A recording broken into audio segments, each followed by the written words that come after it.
Y es que la historia de Egipto hay que volverla a interpretar. Unas veces aposta y otras por ignorancia está mal escrita, lo mismo que pasa en las pirámides que están mal interpretadas desde la antigüedad. Y voy a poner algunos ejemplos de mala interpretación de algunos objetos egipcios. Primero, sarcófago de toros sagrados, los cuales nunca han sido sarcófagos, jamás de toros y mucho menos sagrados, como dicen. Las guías lineales son componentes esenciales en las máquinas de alta tecnología como las máquinas herramientas.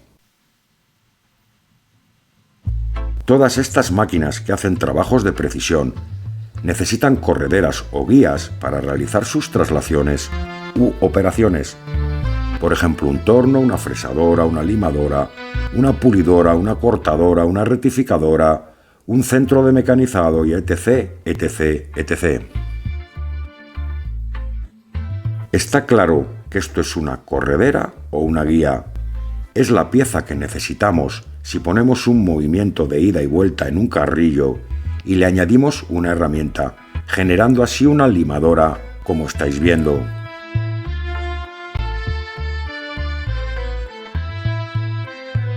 O incluso una sierra lineal.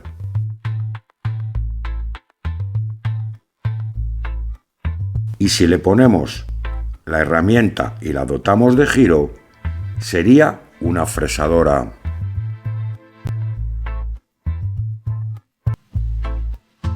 Si a esas guías las ponemos un carrillo, como veis, y un cabezal con giro, sería un torno paralelo. Y ya podéis ver que nuestros tornos por control numérico más modernos llevan, como veis, las mismas guías y con la misma inclinación, solo que más estrechas, siendo más precisas cuanto más anchas. En todo caso se ve que esta pieza es una guía, siendo esta la base de todas las máquinas herramientas milimétricas con movimientos lineales y exactos, como hemos comentado antes. Esto nos permite saber sin ningún lugar a dudas cómo pudieron hacer esos jarrones de diorita, de granito y basalto, con tolerancias milesimales, con herramientas tanto fijas como pivotantes. Y además poder entender cómo pudieron hacer las bombas de pistón, el tornillo sin fin y los demás artilugios necesarios para la construcción de la pirámide. Además de cómo se hizo el rectificado de esas piezas de recubrimiento de la pirámide, con un error de solo 2 segundos, pues nuestras máquinas más modernas tienen errores de prácticamente el doble. Y ya hemos dicho que las guías y su anchura tienen una gran importancia en ello.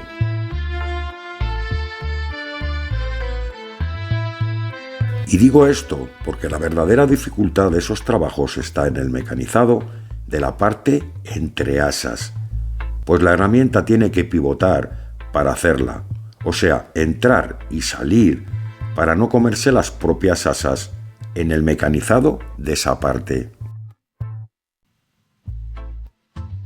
No eran ataúdes de toros gigantes, eran máquinas portaherramientas, y estas eran sus guías y sus bancadas. Y son la base de todo tipo de máquinas que necesitan guías o correderas para realizar trabajos de mecanizado.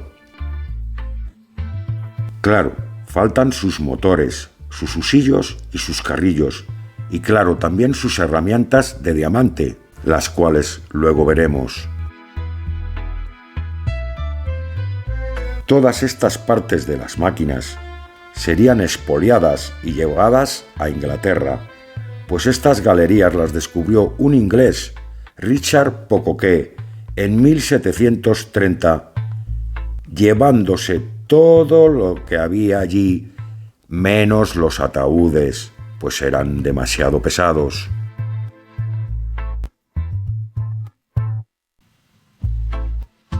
Las guías son la parte más importante de las máquinas y de la que depende la calidad final, además de la herramienta.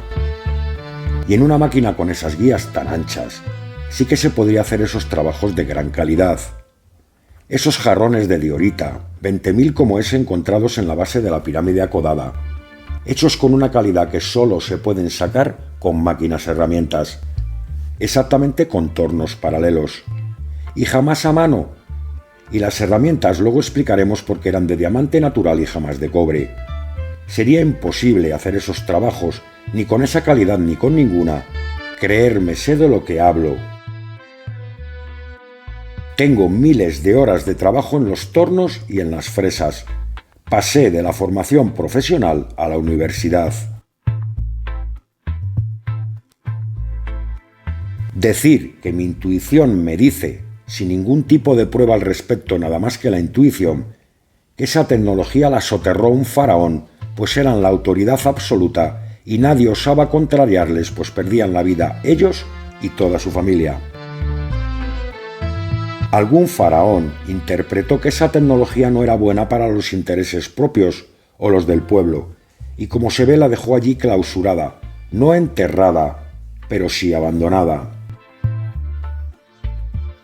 Como dato diré que en nuestro ejército, que es una institución ancestral, con algunas reglas ancestrales, si por ejemplo se mata a un sargento con una taquilla, la retiran y la dejan como enterrada, separada, totalmente sin uso, y similar a como estaban esos mal llamados sarcófagos. ¿No pasaría lo mismo en la antigüedad con algún faraón o su familia y esas tecnologías? Lo digo porque esa tecnología ya no evolucionó jamás y desapareció allí enterrada. Ya explicaremos dónde están las demás partes de esas máquinas. Los rotores, los husillos y los carros portaherramientas, que ya hemos dicho que fueron expoliados por los ingleses en 1730. Y además de este expolio, otros sucesivos. Y después de ello, la revolución industrial. ¡Qué casualidad! Pues ya lo veremos en un documental posterior, esa no casualidad.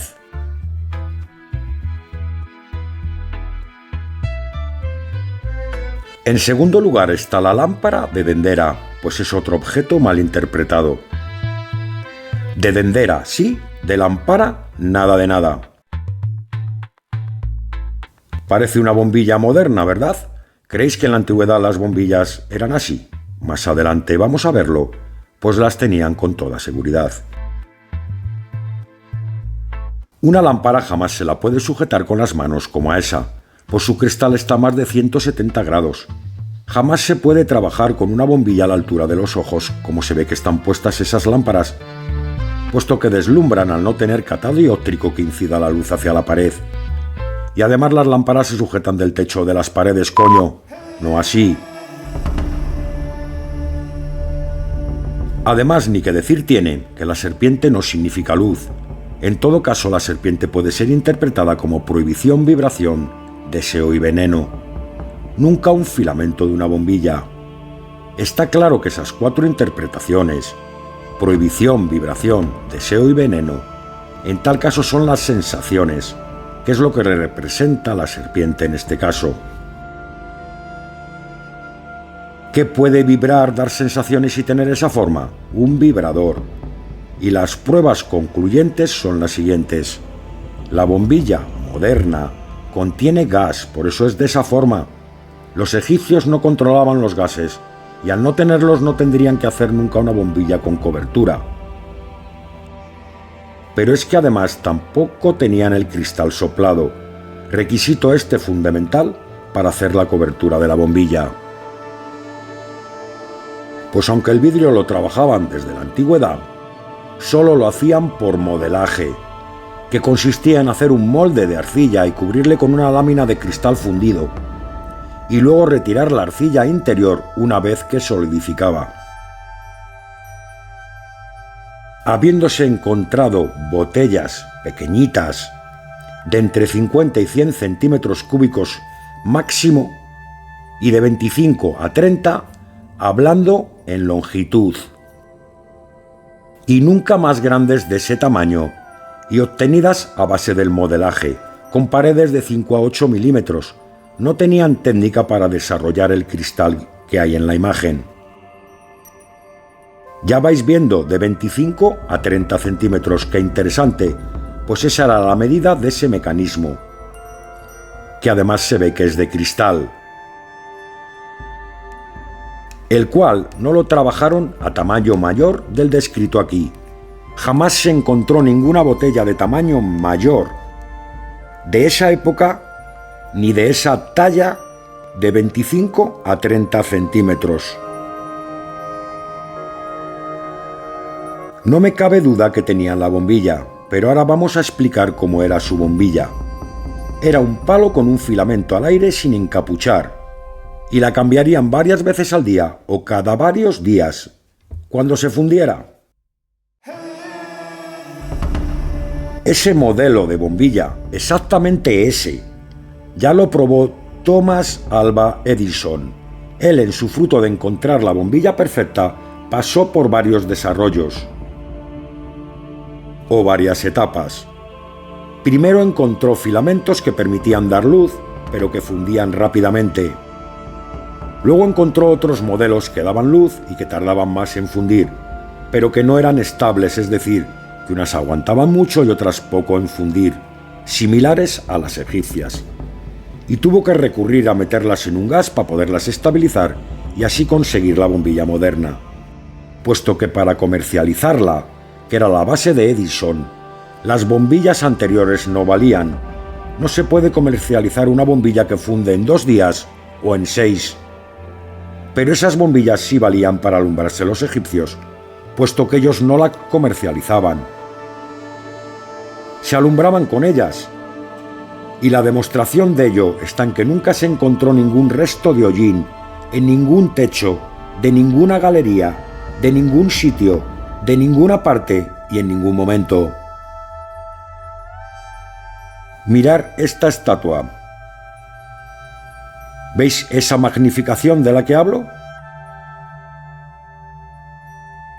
Pues el falo siempre ha estado magnificado en todas las culturas, y más en esta. ¿Veis la actitud de la gente al lado del objeto? Y como es normal, observar cómo le tiembla el cuerpo a la persona que sujeta el vibrador. Así no se ponen por una luz. Mirar las posiciones de todos. Analizar su gestualidad.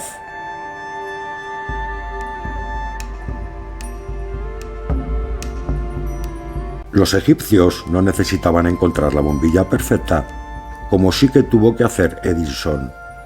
Esas bombillas con un filamento al aire les valían de sobra a los egipcios para alumbrarse, puesto que no tenían tecnología para hacer algo más evolucionado.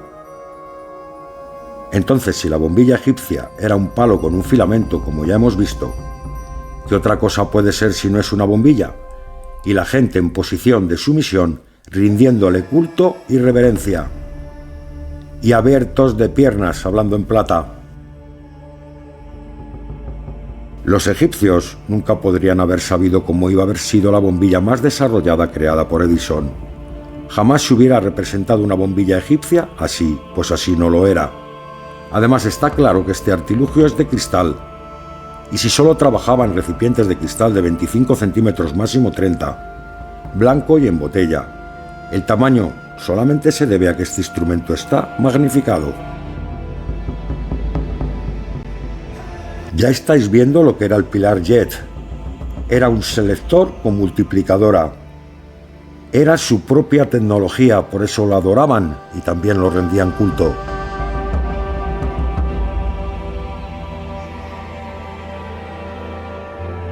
Y ahora vamos a ver esto último bien claro, puesto que explicada la parte teórica, ahora vamos a ver la parte mecánica del aparato. Siguiendo el cable, se ve que acaba en un maneral con 4 ruedas dentadas, es el pilar jet, que depende de donde pongas esos brazos, pues son las manivelas, tiene unas revoluciones u otras. En esta otra imagen se puede ver que las manivelas están en otra rueda dentada inferior, consiguiendo otras revoluciones distintas. Estas hacen que la serpiente de alambre o similar gire, y al girar roza el cristal, y al rozar con el cristal produce vibración con regulación de velocidad e intensidad. Estoy seguro que tenía agua dentro para amortiguar el sonido. Para eso es la flor de loto, hacía de tapón. Y esto hace más de 4.500 años.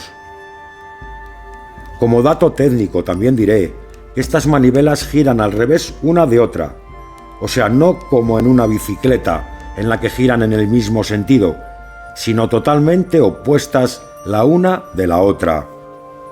Y cualquier ingeniero mecánico lo va a entender por qué perfectamente. También diré que el templo de Dendera estaba dedicado a la diosa Hathor, diosa de la alegría y de la música, de la danza y de la fertilidad, y de la sexualidad femenina y del placer. Y un templo dedicado al sexo y expuesto en todas sus paredes. Solo hay que verlo e interpretarlo.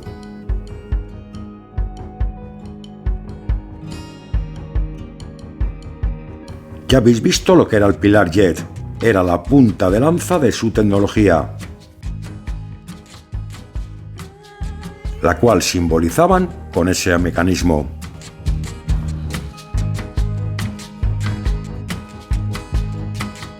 Y eso que baja por las escaleras, ya os podéis ir imaginando a lo que imita, pero en piedra. En un templo al sexo, pues era una sociedad que le rendía culto. Son flujos humanos, pero imitados en piedra. Sí, flujos humanos, reflejado en la propia piedra. ¿No lo veis correr, y nunca mejor dicho, por las escaleras para abajo? Imitación al flujo humano, en el templo a la sexualidad, el placer y el disfrute y la propia alegría. Y ya os podéis imaginar que era el sistro. Era el vibrador de Dendera, pero manual y con música. ¡Qué juguetonas las mujeres! Siempre adelantadas a nosotros. La tecnología y la ciencia aplicada a la mujer, vaya tela. Esto hace 5.000 años. Si siempre han ido por delante nuestro.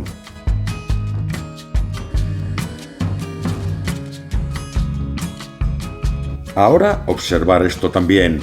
Está en las paredes de ese templo. ¿Veis de dónde viene la imagen del enano follador?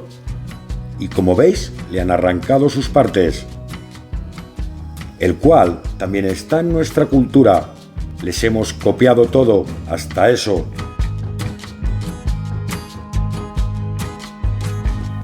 Y este es otro objeto sexual seguro. Ese collar tan bello quedaría para atrás en la espalda. Y ese utensilio ya veis a la altura de donde cuelga. Era algún tipo de estimulador también. Está en las paredes de ese templo.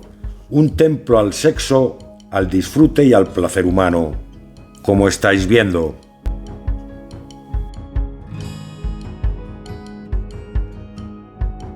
Tercer y último objeto mal interpretado. Disco de Sabú. Está totalmente claro que esto es una rueda, ¿no lo veis? Dicen que es un disco futurista y claramente y sin ningún tipo de duda, pues no tiene ninguna otra función mecánica posible, ni ningún otro tipo de utilidad en ninguna máquina o mecanismo distinto al descrito a continuación. Es una rueda de una silla de ruedas, siendo los dobleces los manerales por los cuales se empuja con las manos. En las sillas de ruedas de ahora llevan un aro que hace esas mismas funciones. Si no era la pieza final, era el molde del cual se obtenía dicha pieza, pues utilizaban la técnica del modelaje, como antes hemos dicho, para la fabricación de todo tipo de piezas, dejando esta pieza de alma y cubriéndola con el material de aporte, bronce o similar, o incluso hierro, pues ya lo conocían de sobra. Mirar la daga de Tutankamón, ¿de qué material era? De acero inoxidable, una evolución del hierro. Ya sé que vais a decir que ese faraón era de 1000 años después de Keops, pero os diré que nosotros hemos tardado 3000 años desde que conocimos el hierro hasta que sacamos el acero inoxidable. Pues es una evolución del hierro con cromo, silicio, molibdeno, además de carbono, y todo ello a unas mezclas muy precisas y estudiadas. Por eso tardamos 3000 años. Por esa misma cuenta, tenían el hierro 2000 años antes del faraón Keops. Por la calidad y la cantidad de trabajo que tiene esta pieza, se intuye que solo era para la alta sociedad o incluso para el faraón, aunque pudiera ser posible que tuviera un uso generalizado, pues tenían ya un sistema de salud social muy avanzado y hacían todo tipo de operaciones, incluso implantes y prótesis.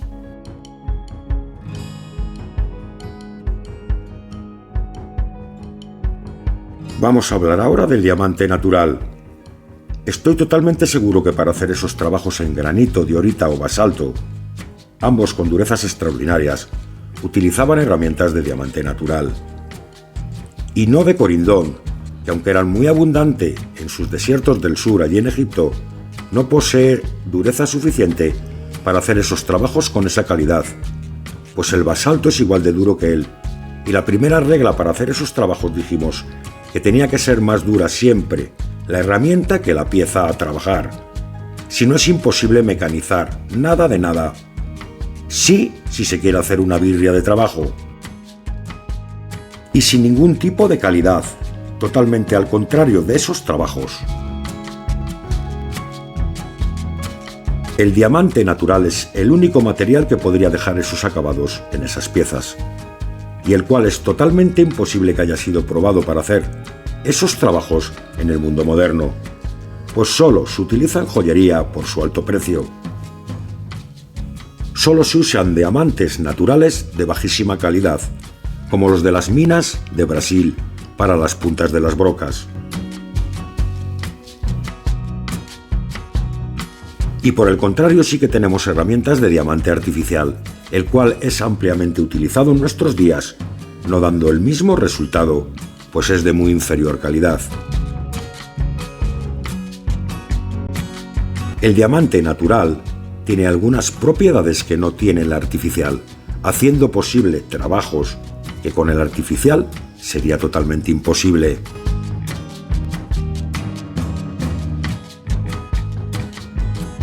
Como por ejemplo esos avances que daban en los trépanos de aproximadamente 2 milímetros por vuelta, vista la incidencia que dejó la herramienta en la pieza. Nuestras herramientas más modernas son incapaces de tal avance de corte en esos materiales, con durezas de 5 a 9 en la escala de Mohs. Claro, son herramientas sintéticas, no son de diamante natural, como el que ellos utilizaban. No hay en todo el universo material más duro que el diamante natural, índice 10 en la escala de Mohs, siendo 10 el máximo. Y aprovecho para decir que el diamante artificial y la vidia son dos conceptos diferentes, aunque haya gente que los confunda. En todo el universo, el único material capaz de mecanizar a todos los demás es el diamante natural. No existe nada más duro en todo él. Ellos en su territorio no lo tenían, pero negociaban con todo tipo de pueblos, pues su cultura y su tecnología se esparció por todo el mundo. Y la muestra está en que hay el mismo tipo de pirámides por todo el mundo y hechas con la misma tecnología, la tecnología hidráulica. Una tecnología que encaja perfectamente con la teoría hidroneumática, la cual la hemos expresado en esta obra cumbre, donde se reflejan todo tipo de adelantos del pueblo egipcio y toda su tecnología en su magnitud, visto desde el punto de vista de la ingeniería inversa y que se fundamenta en el uso del agua como factor clave.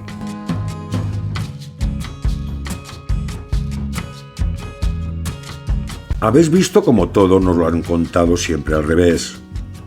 Algo no cuadraba. Esta representación, aunque tenga letras griegas, es egipcia. De ahí partió toda su cultura y conocimientos. Se la acoplaron ellos. Como el mecanismo de Anticitera. Si la tecnología estaba en Egipto, ¿de quién iba a ser? Pensarlo. Era un ordenador mecánico egipcio y no para marcar las lunas llenas precisamente. Pues tontos, esa gente eran muy poco. Y no como nos han hecho creer diciendo que todo eso se hizo con cobre y tirando de las piedras a mano. Solo es posible hacer este trabajo con máquinas, jamás a mano y golpeando con palos y piedras como nos han contado. Jamás fue posible, igual que hoy en día, hacer ningún trabajo sin las herramientas necesarias para él. Si no se tienen, se crean. Es una ley universal de todos los tiempos. Igual que jamás intentamos ir a la luna cuando solo teníamos el tirachinas. Jamás se hicieron pirámides hasta que no tenían grúas de elevación.